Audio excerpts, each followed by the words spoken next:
Hello, my name is Joel R. Hunt. I'm a short story writer who focuses on horror, sci-fi, and dark fantasy. I'm very happy and honoured to be here for Brecon Angus Bookfest 2020, so thank you very much for having me. And today I'm going to be doing a reading from my story from Deep Sea Volume 1, the Black Hair Press Anthology. I'm going to be reading the first half of They Watch, They Whisper. And last time that I tried this, it took me about 26 minutes, which is the vast majority of my slot. So I'm going to just dive straight into it, and I hope you enjoy it. Ollie's oar cut through the water like a mortician's knife.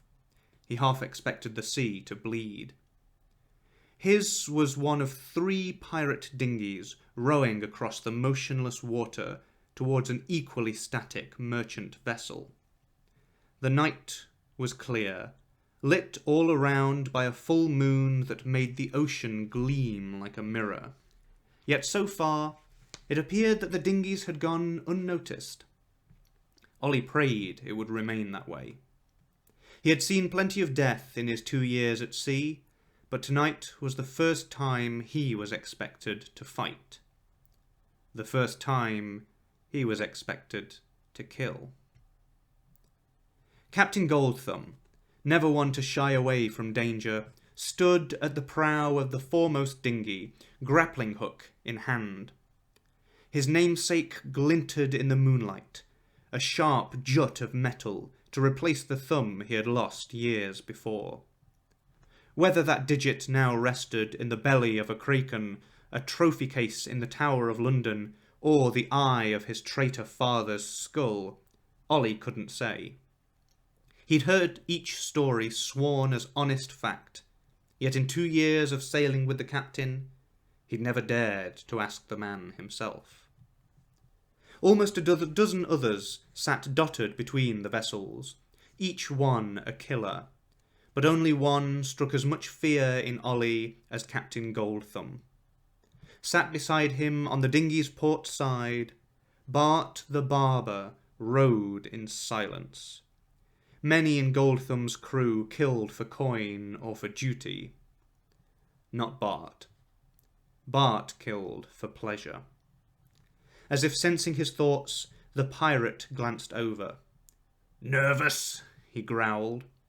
Ollie shook his head, and Bart let out a humourless splinter of a laugh. "Liar."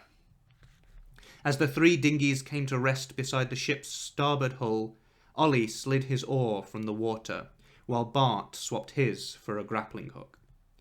Across from them, Captain Goldthumb was swinging his own hook back and forth, feeling the weight of the thing, and the 3rd dinghy's sole occupant, Big Jin, rose like a leviathan, hefting a hook in each hand. It all seemed too easy. Surely the crew wouldn't all be sleeping at the same time. Where were the lookouts? Suppressing a shiver that had nothing to do with the cold, Ollie tugged on Bart's sleeve. "What if it's a trap?" he whispered. The older pirate snarled and pushed him back.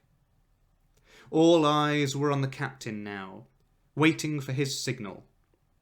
It came as a nod, almost imperceptible in the moonlight, and without a second's pause, 4 hooks sliced through the air. Each latched onto the bulwark above, cracks of thunder in a silent night. If the ship's occupants hadn't been aware of them before, those sounds were all the alarm that they needed.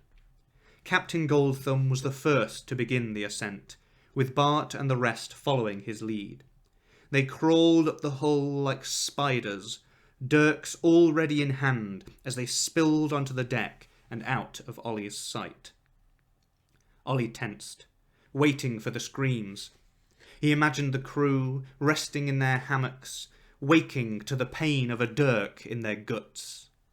He imagined them opening their eyes to Bart the barber's wicked smile as he gave them the final shave of their lives. He imagined a cabin boy, no older than himself, shivering in the bilge and praying not to be found by the killers invading his ship. But there came no screams. Instead, calm voices spoke back and forth. After a time, Stowaway Sally's face appeared over the bulwark. "She's already been hit," the woman called down. "No souls as we can find. Raft up and come aboard." A few years ago, Ollie might have rankled at being given orders by a woman, and an American at that. But he had since seen Sally's skill with a flintlock. Her late husband had seen it too, after raising his hand to her one too many times. Ollie had no intention of following the man to his grave. Nodding back to Sally, he took one of the dangling ropes and fastened the dinghy tight. The older cabin boy, Peter, did the same with the captain's dinghy, to which the third, now empty, had already been tethered. With the boats secured, Ollie heaved himself up and began to half push, half walk his way along the hull. His bare feet struggled to find purchase, and several times he slipped and cracked his knee against the wood. But he persevered, grateful that none of the other pirates were witnessing his struggles. "Brace yourself," said Sally as he reached the top of the rope. Taking a deep breath, Ollie rose over the bulwark and took in the scene. It almost knocked him back into the ocean. A dozen dead men lay sprawled across the deck, alongside disembodied chunks that might belong to a dozen more. Some had been shot, some cut open. Some, it seemed, had been beaten and chewed as if by wild beasts. Blades and guts and sightless eyes all glistened in the moonlight, and everywhere that Ollie looked was washed in blood. It lapped at the bodies like a crimson ocean, given new life by the ripples of the pirates' footsteps. The boards themselves were swollen with it. These men would forever be a part of their ship. Steeling himself, Ollie hopped over the bulwark and planted his feet in the blood. He had no wish to disrespect the dead, but anywhere he walked on this deck would be through what was once inside a living man. "Boy!" Ollie ran to Captain Goldthumb's side. The other pirates were disappearing below deck, no doubt searching for anything left behind by the monsters that had slaughtered this ship. But the captain remained on deck. He surveyed the faces of each dead man in turn, though his expression was as close and cryptic as ever. "Captain?" said Ollie. The captain rubbed the bridge of his nose and then clapped a hand on Ollie's shoulder. The cold metal of his thumb dug in uncomfortably. "Check for survivors," said Goldthumb, "and for valuables." "Yes, sir," said Ollie, though he lingered by the captain's side as long as he dared. He was no stranger to picking pockets. Indeed, his skill in that endeavour had led him into Goldthumb's service in the first place.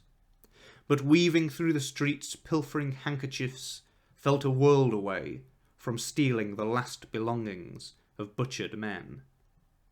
It was slow work, and Ollie had little enthusiasm for it.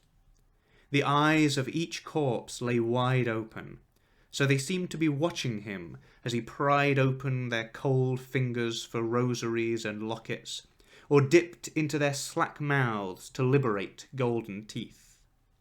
Once a silver coin slipped through his fingers and landed in the pool of blood below, and Ollie glanced over his shoulder to check the captain wasn't looking before he left it there and moved on.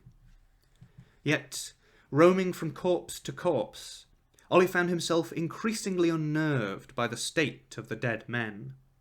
One was tied belly first to the mast, with his head twisted around so that his chin rested on his spine. Another had his torso split open just below the ribs, and his own arm rested inside, clutching his heart. Another still had half a dozen dead rats stuffed in his gaping mouth, his throat bulging and ready to burst. These men hadn't just been killed, they had been defiled. There was evil at work here. Ollie didn't want to see any more. He bundled up his meagre treasures and set off to find the captain. He stopped. It came to him like a breeze on a windless night. Someone had whispered his name, quiet enough that it might have been his imagination, clear enough that it might have been spoken in his ear. Ollie peered through the darkness, trying to make out any human shape that looked to be alive. He found none. He was alone among the corpses. Oliver. He spun, searching in every direction for the speaker. Is that you, Bart? He asked. When he got no reply, he tried again. Peter? Sally? Oliver. It seemed to be coming from the stern of the ship, though that was as empty as all the rest. Ollie took a hesitant step forward, paused, listened, took another step, paused, listened. As Ollie made his slow progress across the deck, the whispering became more regular, yet at the same time less distinct. It no longer sounded like his name. It sounded like a dying animal. On the stern side of the mizzenmast, Ollie found his answer. A wheezing, wounded sailor was propped against the beam, clutching his breast pocket as if it were the only thing holding his body together. Blood poured from uncountable wounds, adding to the floor the man was sitting in. Watching it flow out like that, Ollie could have believed that this one sailor had coated the entire ship. Only his face had been spared from bloodshed, though it was disfigured by old war wounds. Half of the man's nose was missing, crumpled away into a mound of scars that clenched and twisted with each laboured breath. "You're alive," Ollie said, giving voice to his own wonderment. The half-nosed man flinched and glared up with wild eyes. Fury fell away to confusion, and then to fear. "It can't be," the man gasped. You! "Calm down," said Ollie, alarmed by the man's fevered passion. "I ain't here to kill you or nothing like that." But even as he was speaking, the fire in the half-nosed man's eyes flickered away. He let out a last ragged breath before settling back against the mizzenmast and moving no more. Ollie had never watched someone die before. He didn't know what he should do. He thought of making a prayer to God, but he hadn't spoken to God since joining Goldthumb's crew. It didn't seem right. Unsure of what else he could do, Ollie stood and was about to move on when, between the man's fingers, something glinted. He wasn't holding his chest, Ollie realised. He was clutching an amulet, pressing it into his heart as though willing it to become part of him. The chain was dangling down, caught up in his tattered shirt, and from the quality of the chain alone, Ollie could tell that the amulet was valuable.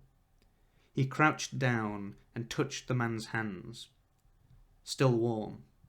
It felt rotten to take it so soon after the poor sailor had died, but if Ollie waited much longer, those fingers would start to go stiff, and then he'd have a devil of a time getting it free. He gave the half-nosed man a gentle shake, just to be sure. "Mister, you're dead, ain't you?"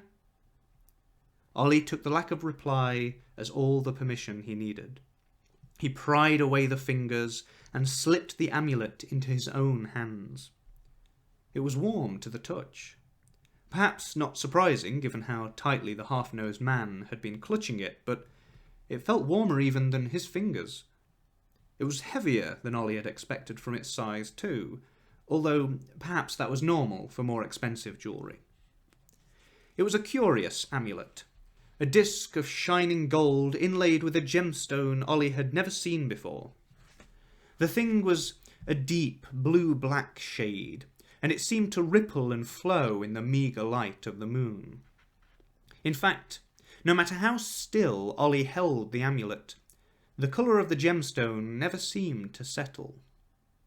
Then Ollie noticed the writing carved along the golden rim. Strange letters that seemed at once both English and foreign. He turned the amulet over in his fingers, squinting hard at the words as his vision blurred. He felt a certainty in his heart that if he could just make out what this amulet was telling him, Oliver.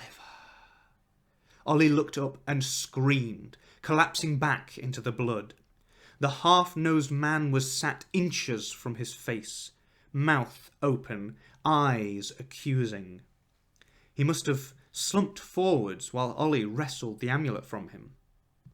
In the dead man's glassy stare, Ollie watched his own panicked reflection. "Boy!" came Goldthumb's voice from across the ship. "Weren't nothing, Captain," Ollie called back.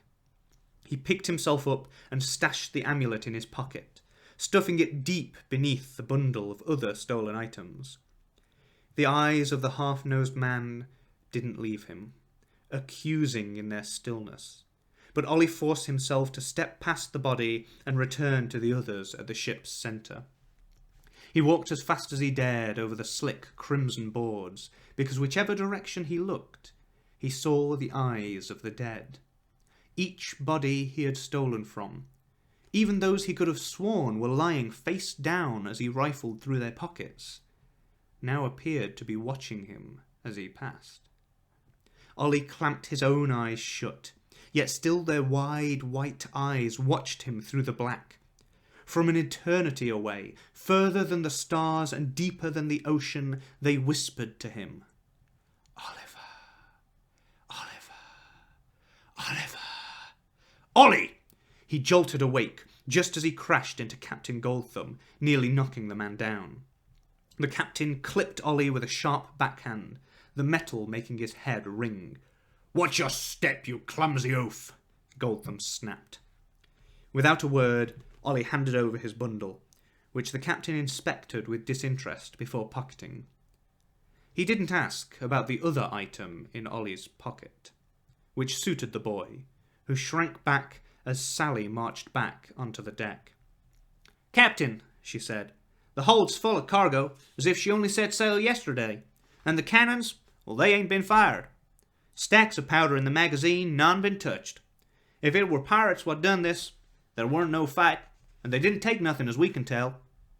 "Strange," said Goldthumb. He turned to Ollie. "Find any survivors?" "No, Captain," said Ollie. "No survivors." "Them who done this might have flown a British flag to get close," said Sally. Goldthumb shrugged. It was of no concern now. "Take as much of the cargo as we can carry," he said. "Leave the powder. We've enough as it is." The crew had been waiting for the order, and after it was given they wasted no time. Big Jin was the first to rise from the hold, carting a chest under each arm. The rest were hauled out with a pirate at each end, then eased onto the overburdened boats below. As Ollie watched the progress, he felt a presence over his shoulder, and he clutched his pocket tight. The amulet was still there, heavy and warm. "Quite a haul," Bart said through a razor grin. "Quite a haul." Ollie nodded. He squeezed the reassuring weight of the amulet and didn't let go until Bart had moved on. When Peter called up that the dinghies below would take no more, the pirates clambered back over the bulwark and down the ropes, leaving Ollie, Goldthumb, and a few stragglers on board. "Senor Polvora!" cried the captain. A lanky, olive-skinned man sauntered across the deck. "Si, Capitan," Polvora replied. "If the Royal Navy find this ship, they'll come hunting for whoever did this, and I don't think they'll take my word on the matter. Safer for everyone to send her down to Davy Jones, eh?" "Ah, si, Capitan, for this they have left me much to play with," said Polvora. "She will not go quietly, I fear." "I expect nothing less from you. Just give us time to get to a safe distance." The Spaniard made his way below deck as Ollie and the others returned to their dinghies. Being the last to clamber over the bulwark, Ollie was greeted with one last view of the crimson deck and its soulless inhabitants, with no living man in sight.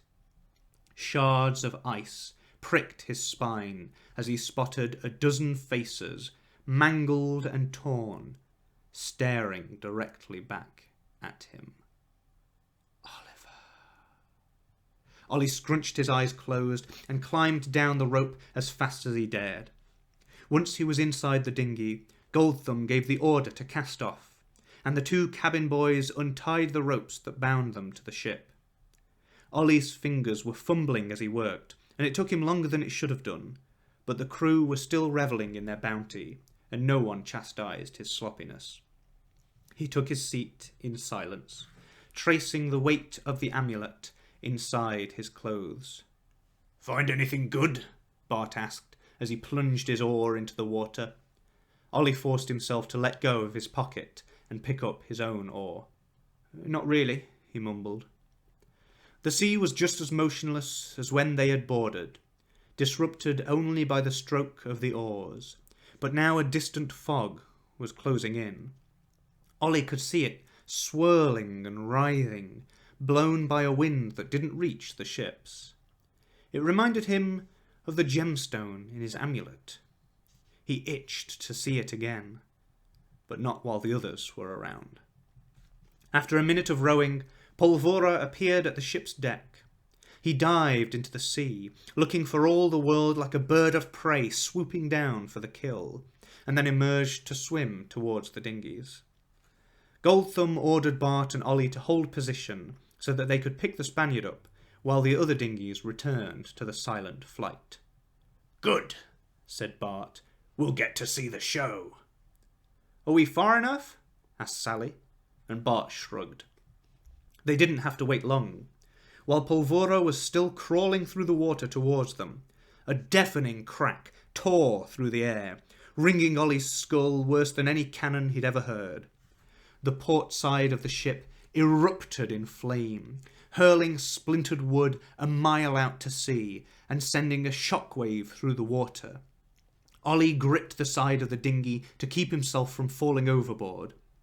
Then the roar of the explosion was replaced by the groan of 1,000 dying beasts as the deck fractured and the mast collapsed. Bodies were flung into the water before being quickly buried in shattered barrels and torn rigging and broken pieces of the ship. A moment of silence followed, though perhaps there were noises Ollie missed under the powerful ringing in his ears, and it seemed that the vessel might stay afloat despite the damage. Then it lurched like a wounded animal and began its slow descent into the unfathomable depths below. Bart gave a standing ovation, whooping and cheering at the night sky, while Sally scanned the waters around them. "Where's Polvora?" she asked. "Did he get far enough away from the blast?" See, I am here," the man said, emerging by the dinghy's side. His face was wild and alive, and he was grinning almost as much as Bart as they pulled him aboard. The four of them watched for a while as the broken ship sank further below, with Polvora narrating which section of the vessel was likely to collapse or break away next. But after a time, Bart lost his patience. He pushed an oar into Ollie's hands, and the two of them began to row back to the silent flight. They had been rowing for a minute when they were interrupted by a sudden sound. "Help!" came a cry from the wreckage. "Ollie, help me!" Ollie jolted in his seat, standing and scanning the waters.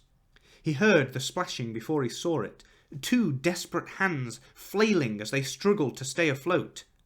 "Man overboard!" Ollie shouted. "Where?" asked Bart, squinting through the dark. Ollie pointed at the splashing, alarmed to see it getting weaker with every passing second. "There! Right there!" The dinghy turned around and, led by Ollie's directions, rowed towards the sinking arms. By the time they were close enough, the man was face down in the water, unmoving. There was hope, though. Ollie had seen men brought back from drowning long after they fell still.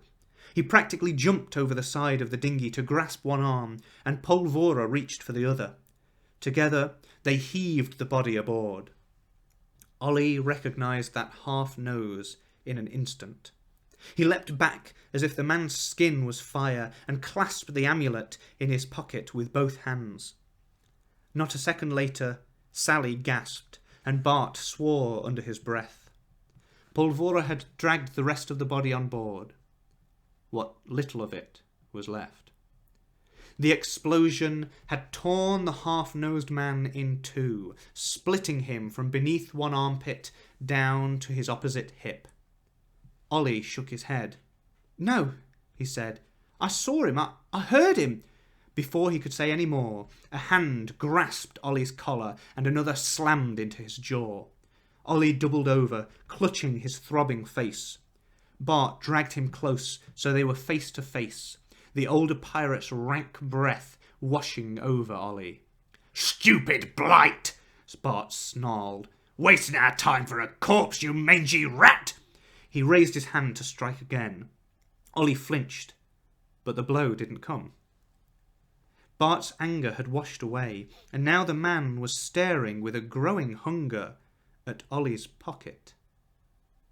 At the amulet. Without thinking, Ollie moved to cover it, and at the same time Bart reached out with calloused fingers. "Bart," Sally said. He blinked, and the hunger was gone, replaced by a deep, sharp frown. "Throw that damn thing back to the fish and let's be done with it," he snapped. He released Ollie and shook his head as Polvora rolled the half-nosed man back into the sea. Without another word, they rowed back to the silent flight, where the sounds of celebration were just beginning. The older pirates hoisted up the remaining chests as Ollie secured the dinghy to the ship, and then Bart and Polvora climbed out. As Ollie made his way to follow them, Sally rested a hand on his shoulder. "I saw it too," she said. "The splashing." "Did you hear him calling out?" Ollie asked. "Calling my name?" She shook her head, but there was a softness in her eyes, a willingness to believe.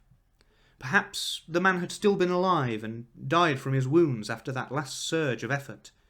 It was hardly a comforting thought, but it made Ollie feel surer of his senses. As Ollie clambered back onto the deck of the silent flight, his breath caught in his lungs.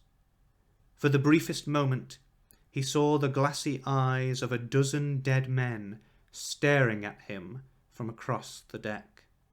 He blinked, rubbed his eyes, and the dead men transformed into Goldthumb's crew, watching him emerge from the ship. Their gazes lingered uncomfortably, frozen in the middle of speaking and toasting one another. As Ollie's hand dropped to his pocket, where he gripped his amulet, some of the crew's eyes followed the motion. Then, one by one, they returned to life, turning from Ollie and back to their conversations as if he had never been of interest to them. And I'm going to stop there.